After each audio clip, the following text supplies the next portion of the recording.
What is up, party people? It is the BMR Odds Show, brought to you by Bookmakers Review. I am Jordan Sharp. We will be catching up with our guy JB in just a minute, but we'll quickly wrap up yesterday real fast with my guy J Money, who led us to a pot of gold yesterday with the Memphis Grizzlies. Thank you for that, my guy. I went 1-1 yesterday on the slate.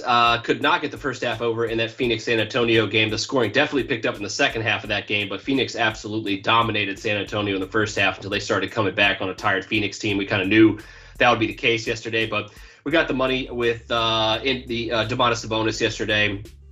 Thank goodness for garbage time and Rick Carlisle wanting to make a statement yesterday, because they were up 30 going into the fourth quarter. I thought I was going to be just a few rebounds, assists shy on him. But nope, dude was in foul trouble for most of the early parts of the game. Rick Carlisle was like, "Let's go ahead and stomp these divisional rivals," and they put the foot on the throats in the fourth quarter with their starter staying in the game, and Sabonis cashing that over for me. So 1-1 officially. Thank you, Jay Money, for the Grizzlies as well. So I'll throw it over to you real quick to recap yesterday.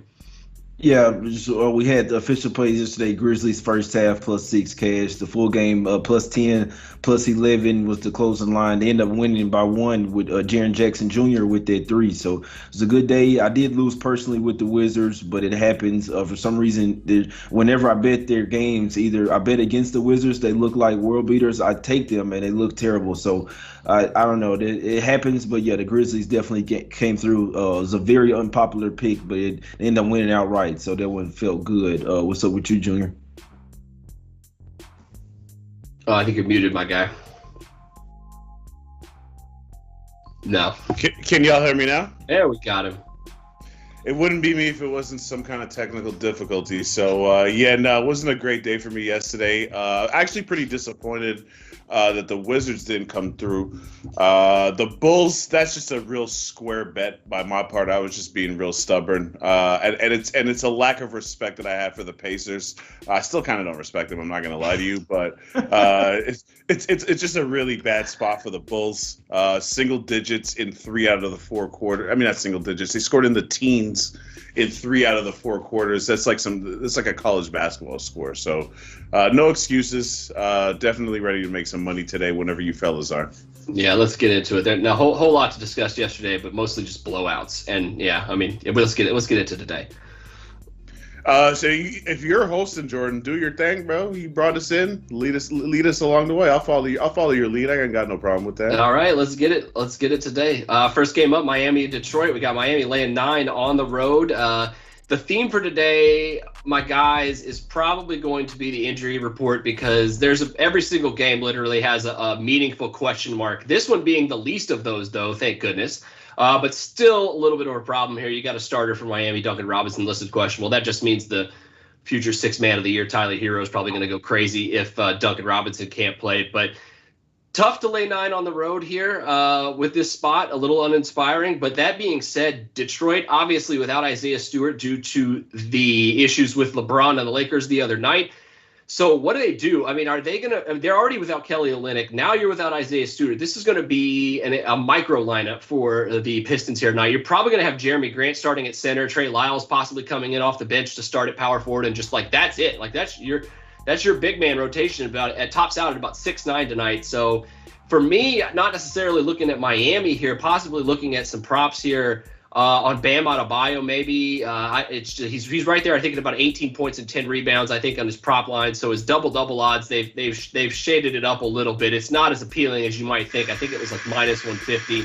So I'm trying to find something here. Having a hard time doing it because in no way, shape, or form am I laying 10 points on the road with an NBA team. I don't care who they're playing. Although that being said, there was a few spots like this last night that we didn't recap that ended up being blowouts. That Miami-Milwaukee one, the Orlando and Milwaukee one being one of those. This kind of does have similar feels to it, but this Detroit team, I always get the feeling that they never really play soft. They're always at least going to kind of play hard and play and at least try to play defense. The offense obviously is what gives us question marks here, J Money. So nothing for me on this one.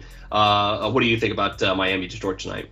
Yeah, totally uninspiring spot. Both teams on the front end of a back-to-back. That obviously makes it a whole different type of handicap there. I saw Junior said that he liked the Heat here early. He had me thinking, I mean, that's the way I'd be looking here to go ahead and get those boys over with. Early, no Isaiah Stewart out there. It's just, I mean, then you got Duncan Robinson on the injured report. Like I said, I mean, why would you run full squad out there if you're the Heat? You know that you can win this game regardless. It's just an uninspiring spot for me. Like I say, I would want to lean to Heat early. They probably won't be a full squad. The line should probably go down some. But like Jordan said, not a ton of size out there for the Pistons. They do have Luke Garza. Obviously, he's a rookie out there. He plays really hard out there. But behind him, not a single center, no real size, no real threat as far as rim protection, and they've been at the house for a while as well. That's something that I usually like to hop on the first quarter of the home team. This is the 5th game of a 5-game homestand, but like I said, they got the Bucks tomorrow on deck. This Pistons team, they can come out hot and then let it go late. It's just a tough game for me, Junior. What we doing? Yeah, I got Heat first quarter, first half. I think, listen, to lay that many points on the road with the Heat, first of all, the Heat, like if you're looking at just the stats overall for the season, their margin of victory on the season is the 3rd highest in the league. They win by an average of 7.4 a game, but they only win by like 3 points a game on the road. So to lay this, to expect them to win by double digits against any team on the road, it's rough. Like it more often than not, you're just going to come out as the loser in that proposition, in my opinion. But in terms of early on, I'm going with the narrative of the front end of a back-to-back situation like these boys mentioned. Tomorrow's opponent's a little bit tougher. Minnesota doesn't have a good record, but they have talent. So to play them in a back-to-back situation is going to be a little bit tougher of a spot. I think Miami comes out early and looks to establish a lead and then hold them off. Just enough to win. I don't think they cover here. And in terms of why I believe Miami's going to do what I'm saying they're going to do, the absence of Isaiah Stewart should not be understated just because he's not a star. The reality is this is a small-ass team. And without Isaiah Stewart, they're a tiny team. He's also the only guy on their squad that gives them any kind of like interior presence. Like, say what you want about his skills, but Isaiah Stewart is a big body who plays hard, who looks like, he's out there to give them an element of toughness. When you take that away and going up against Bam Adebayo, I'm just not really sure that's an ideal spot for the Pistons. But like I said, I don't want to be like, I made a super square play yesterday. I'm not going to make another one laying that many points with the Heat in the first quarter. I mean, in the full game. Defensively, though, the Heat are the best first quarter team in the league by far. So that combined with the fact that the Pistons really, really, really struggle to score. I like Miami early, and this number's right at my limit. Like -3 and -6 are my absolute limits. I don't even really like to go over 5.5 in the first half, but I think they put these guys away early and hold on for a lead. Because if you've watched Detroit's last 2 games, they've hung around. The first game, I think it was against the Warriors, they were up double digits in the fourth quarter, and they were up double digits in the fourth quarter against the Lakers, if I'm not mistaken, too. So Detroit's been showing a little bit of fight, but I think this Isaiah Stewart absence against this specific Heat team is just not a good look for this Detroit squad. So I'm going Pistons. I'm sorry, Heat first quarter, first half. I like that. I think with Minnesota, what they did yesterday, I think they've kind of been settling back into at least a little bit of consistency. So that's definitely true that they'll want to get them away. But you're right, Dwayne Casey's got these guys playing hard. One thing I will mention, and you said it, Junior, without Isaiah Stewart, that kills them defensively. This is already a bad rebounding team. They're one of the worst, if not the worst, rebounding teams in the league. Now you take away their starting center and leave them undersized. That may be another area of props tonight that we could attack tonight for these Heat players of rebounding wise. But then again, you're banking on them to miss shots, and I don't know if that's going to happen too much tonight. So we can move on. Next game up, probably the star of the show this evening. Would have been even better if LeBron wouldn't have gave the aforementioned Isaiah Stewart a spinning back fist. But they're 6.5-point dogs on the road here, and money just keeps piling in on the New York Knicks. I'll get to my pick on this game real quick, and then I'll just throw it over to you real quick, Junior, to see what you have to say. But first off, I think the Lakers are being a little bit disrespected here without LeBron, just a little bit, not enough for me to like want to bet the Lakers tonight on the road to Madison Square Garden, where the arena is probably going to be rocking regardless of if LeBron there or not. But I digress. My guy Talen Horton-Tucker is going to get a lot of minutes tonight. In fact, he may lead this team in minutes. Me and Jay Money were talking about him. I'm a sucker for high-efficient guys that play both ways and don't turn the ball over that much. And he's had some. He's obviously had like a few really, really good games. He's had a few really bad games, and I think that's going to happen coming back from a long layoff. He didn't get much training camp, no preseason, and obviously missing the first 10-15% of the year. So it's going to be a work in progress. But they're going to need him to score.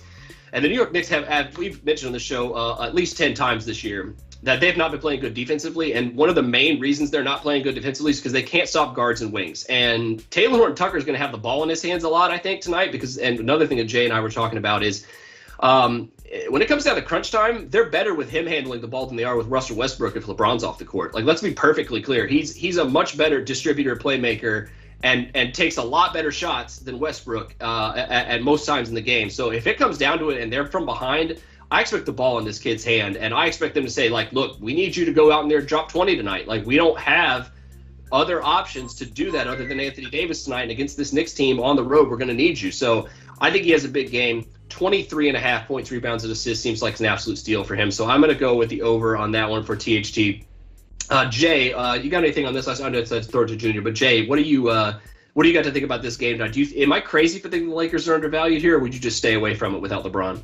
Well, I mean, it was at 4 this morning and come up to 6.5. That's because Anthony Davis is questionable here. He got downgraded to questionable here with an illness here, non-COVID related. So that's why you see the line jumping up. It obviously is money coming in, but I think they have to when AD is, you know what I'm saying, if he may not play here. LeBron or no AD kind of switches things, you know what I'm saying? But you're right. To be honest, once LeBron went out, that's when the Lakers went on a run. They were down 15 points, and it seemed like you say, he was kind of holding the team back. But the Lakers are struggling right now, man. I must say, even with LeBron in there, they shouldn't have been struggling like that with the Pistons, in my opinion. They've been on the road for a while. They're a West Coast team. They're playing on the East Coast. So they have this another one, the first game of a back-to-back as well. So who knows here? That's what it is, though. AD questionable here is chances that he may not play. That's why the line's going up. Yeah, I did not see that. Junior, we got you back, man. What do you possibly no AD tonight? Is this just automatic blowout spot for the Knicks then, if we're thinking here? I don't know if it's quite that, but it may be that way if AD's under the weather.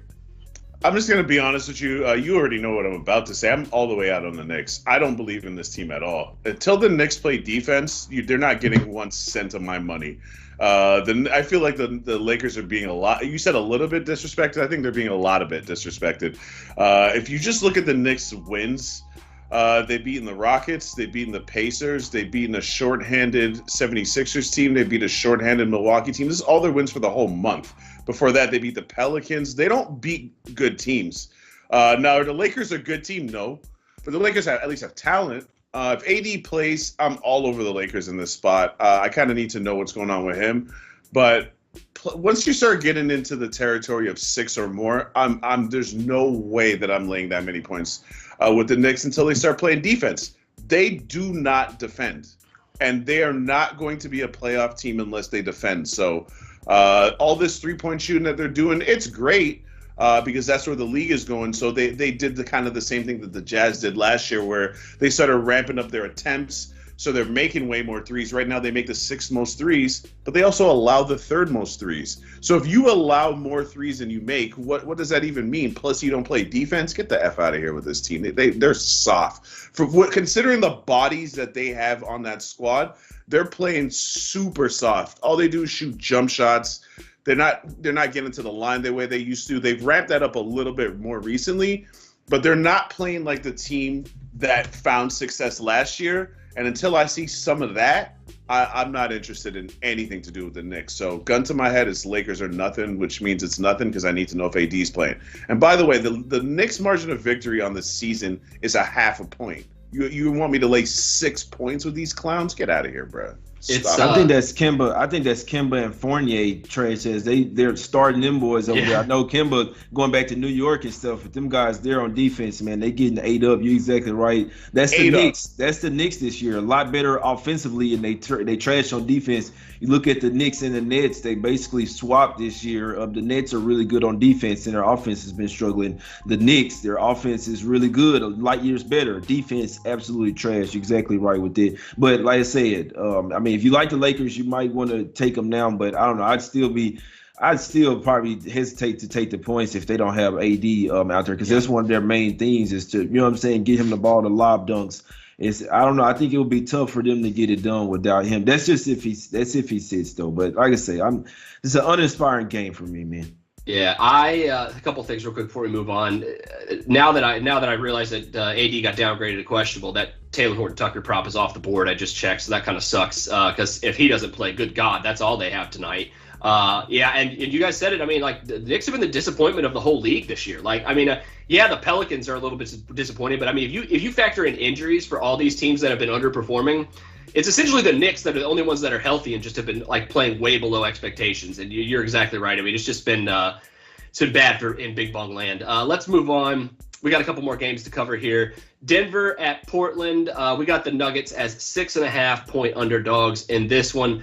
Another one where, we always got to look at the injury report. Always got to check it. We know Luka coming in. He's obviously questionable. He got upgraded to questionable on Sunday. Ended up not playing on the 12:30 local time start there in Los Angeles. Now we're back. Once again, same spot. Pretty much the same spread. A lot lower total because of what happened Sunday afternoon. But Luka here questionable on this one. And Nikola Jokic is questionable here for the Nuggets. So what in the hell are we doing with that information? Especially because I think we're leaning towards Luka coming back tonight. If I had to guess, it seems like it. But I'm going to go once again here real quick to J Money just because it's his team. And he's probably got a little bit of information for us. But with both him and Jokic questionable, how are we handicapping this game? Like, for me, it's a complete stay away right now until we know more about those two. Yeah, Blazers, Nuggets. I don't have anything on this one. Obviously, this is a big matchup between the two teams face each other in the playoffs. Well, yeah, I have something to say about the Mavericks, but this game, obviously, you got to see what's up with Jokic, man. The Blazers, they've been one of the hottest home teams. 8-1 straight up, 6-2-1 against the spread. So I don't want to. When it's the Blazers at the house, I can tell you this for sure. I've made a rule so far. It's either I'm taking the Blazers or I'm staying away. Simply put, and with no Jokic, I could see them smacking them up. But there's obviously a possibility he can come back, and if I like the Blazers, you can get a much better line. So right now, there's no bet for me on this game. Obviously, the Nuggets have dropped 4 straight now. At some point, these boys are gonna win the game. Like I know that I see scenarios where the Nuggets can win this game outright. Like, even though the Blazers have been hot at the house, they really only turn it up in the second half. If they let the Nuggets get up 10, they may not lose the lead to me in the second half. So I'm staying away from this game, man. I can see scenarios where either team cover. Obviously, Jokic a huge question mark here, Junior. Yeah, I mean, to say that the Blazers are better at home is a massive understatement. J Money's 100% right. The Blazers score 13.8 more points per game at home than they do on the road. So I think the over might be worth a look until you remember that the Nuggets, they don't score even when they got all their bodies. So I don't really see an advantage in this game. I mean, for me to lay points with the Blazers, I'm basically telling you I think it's a lock, which is not really ever going to happen. So it's just too many points for me. I'm just completely disinterested in this game as a fan, as a capper, all of that. I have no interest in this game. I feel like you're reaching, laying this many points. But it's just too many points for this Blazers team. Again, this is another one of those teams. They only win their games by like 1 point a game. Not even. I don't even think they win their games by a full point per game. Now you want me to lay 2 possessions? Relax. I'm not doing that. It's not happening. Yeah, Denver and Portland, I should say, just to correct myself from earlier. Definitely probably the toughest game of the whole slate to bet on, of a small slate with all 4 games being already tough to bet on. This one being the toughest. Yeah, so it's tough for us to say anything one way or the other in this one. If Jokic doesn't play, the under looking mighty fine. But then once again, like Junior said, Denver has really no choice but to speed things up and force Portland to play up in pace if that's the case on the road here. So real hard to handicap this one in certain situations. We got breaking news in this next game, so we got to go talk about this here. Dallas Mavericks, Los Angeles Clippers. 5 minutes ago, at Notorious Om Young Misuk on Twitter. He's a Clippers beat writer.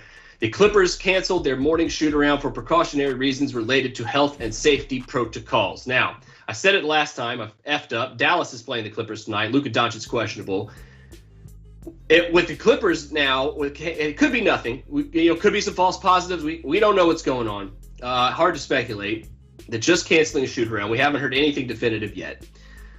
But if the Clippers are missing bodies tonight and Luka comes back, I was already kind of leaning towards the Mavs because this kind of seems like the game that Dallas may Luka may come back for Dallas. But if not, it could be a little bit preemptive here to bet against them if we don't know if anybody's out tonight for the Clippers. That being said, they also are supposed to get Marcus Morris back tonight for the first time tonight. Speaking of guys who will be in and out, he hasn't played all year, probably going to be on a minutes limit, but that's only going to help this team with Batum already out. So with health and safety protocols. So.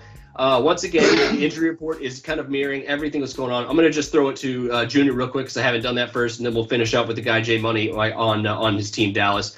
Junior, what do we do with this one with the Clippers experiencing potentially health and safety protocol issues again?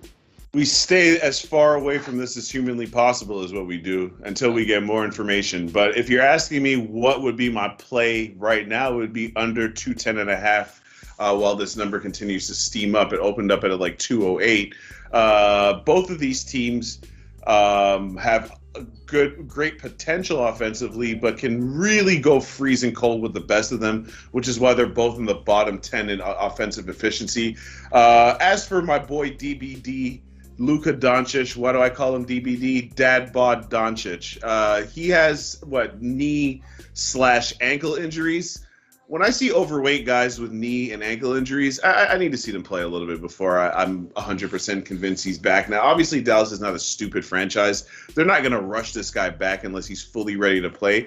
But I'm just going to be super biased with my 4 eyes here. My eye test tells me that this dude is out of shape, which is why he keeps getting these nagging injuries. He's out of shape in the same way that James Harden is out of shape. They look fat for basketball players, I'm sorry to say. Luka Doncic I don't think Luka Doncic has had a dunk in 2 years. He's like 6'8". Stop it already with this nonsense. So until I see Luka look like Luka, I just got to stay away from it. But if it's, again, gun to my head situation, it's Dallas or nothing. It's too many points for the Clippers, even with a healthy squad. Now you're telling me that they might be missing bodies because they've already been playing shorthanded for quite a while now. So that's gotta come back to bite them at some point. If this could be that spot, so I would take the points with Dallas, but I have no look in this game.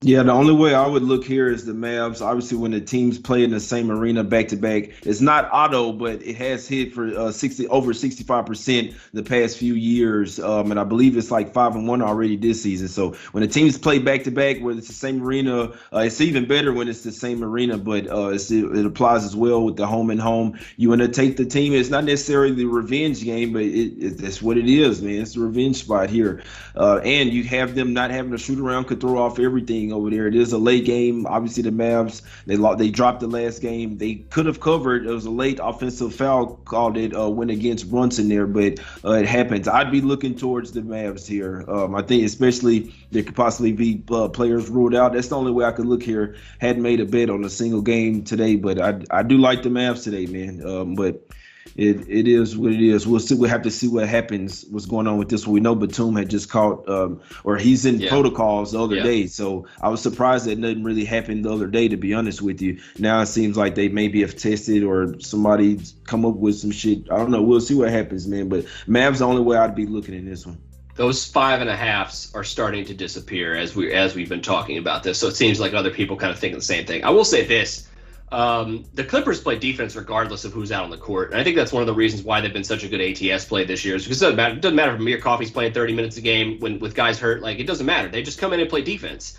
And, I mean, I think tonight with a Mavs team that could be without Luka Doncic, that could be one thing that I think is keeping me away from Dallas if indeed there's barring like Paul George being out tonight, like that would be probably the thing that stays that would definitely get me on the Mavericks if we get news of that. But then again, this line's going to plummet if that happens. So you got to keep your eye on the news today. I've just been glued to Twitter this whole show, it seems like, just because things have been coming out as we talk here. But yeah, it's a tough slate. Injuries being the main reason why for that. But we got a bigger and better one tomorrow right before Thanksgiving. So of course, before we wrap up, definitely make sure you join us tomorrow here. But I think we're done on this slate. I think it's time to get to our picks here. So without further ado, I'm going to throw it over to my guy, Junior Browne, to lead us off in that department. JB, what do you got? Heat first quarter, Heat first half, laying 10 points or 9 points or whatever the number is with any team on the road is you're asking a lot. So I think that Heat try to put them away and then get ready for Minnesota tomorrow. J Money, what do you got tonight? Nothing official for me, but I would say my heaviest lean would be the Mavs plus the 5. I mean, that game may even get taken off the board, but that's the only way I would look is Mavs plus the 5. Nothing official for me today, my guys. Yeah. Like I said, much better slate tomorrow. Of course, make sure you join us then. I got Talen Horton-Tucker over 23.5 points, rebounds, and assists tonight, but of course that is off the board right now because of the AD news. Who knows what's going on tonight, guys. Much better pre-Thanksgiving slate. Make sure you crack a beer and join us tomorrow, 12:30 Eastern, 9:30 a.m. Pacific. Of course, like, share, and subscribe to this channel. We cannot thank you enough for that. And as Junior says all the time, sharing is caring. Tell your friends, tell your colleagues if they're bettors. Tell your family, tell your grandma. You know your grandma's got a little action on the side every once in a while. Like, come on, tell her about the NBA show. For Junior Browne, for my guy J Money, I am Jordan Sharp. Stick with us for tomorrow. We got a monster of a slate to break down then. But until then, see you later. And go Talen Horton-Tucker tonight. Have a good one.